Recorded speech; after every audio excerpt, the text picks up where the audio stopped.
James, a 38-19 defeat to Glasgow Warriors. A fantastic second half, though. You must be proud of the boys. Yeah, looking for the positives. Obviously, to win the second half was pleasing, but then to let them build a lead in the first half was obviously disappointing. I think coming up against Pro 12 finalists from last year, maybe the boys were slightly in awe. We talked about respecting them but not fearing them, and maybe we just lacked a little bit of belief in the first half because a couple of things didn't work for us, as you'd expect against a quality outfit, and then we sort of took our foot off the paddle and compounded a few errors rather than just sticking to task. So we had a chat at half time. The boys came out firing second half and really went well. We ended up on top in the scrum. We got to push them around a little bit with the maul, and they didn't manage to push us around at all. But you give a quality side like Glasgow loose ball to play with, similarly to Rotherham next week. You know, they're great ball in hand, and if you give them loose ball and let them play, they're going to punish you, and this is exactly what they did to us.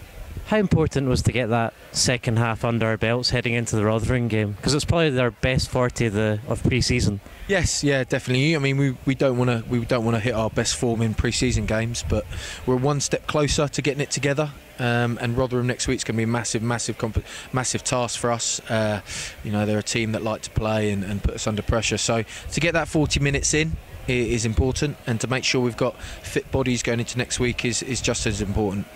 And Dan Newton played well. He got a couple of assists. Mike Donegan scored against his former club, so plenty of positives. Yeah, individual flair. We've got some really good individual boys putting their hands up, work really hard on their skills in the off season. But it's about getting the team performance together, and we've got to make sure our game management's on task. You're playing against a championship team today with championship points. You'd want the boys to control the game a bit better. So that'll be our task going into next week. I mean, performing so well in that second half against a top-class outfit. I mean, did you expect the boys could be able to put that 40 in against Glasgow Warriors? Well, I'd have liked to seen it for 80. I mean, I truly believe the boys could have put that performance in for 80 minutes, but they didn't.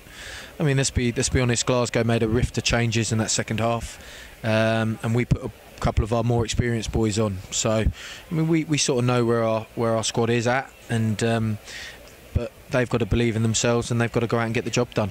Just a word on the day as a whole. It's been a fantastic occasion having Glasgow down for the day, and there's loads of fans and just a really good atmosphere. Yeah, brilliant. I mean, Glasgow are going to take that aggregate score into the second leg in 12 months' time. So we've got a tough season ahead of us, and it's fantastic. Glasgow come all this way and really giving us a good game, and hopefully they've got something out of it as well. The real stuff starts next weekend. Rotherham Titans, 4th v 5th last season. Huge game. Massive. It's the first game of the season, and our boys have worked really hard for 12 weeks, and I'm sure Rotherham have done the same, and everyone just wants the season to get started now so we can crack on. Well done today. Thank you.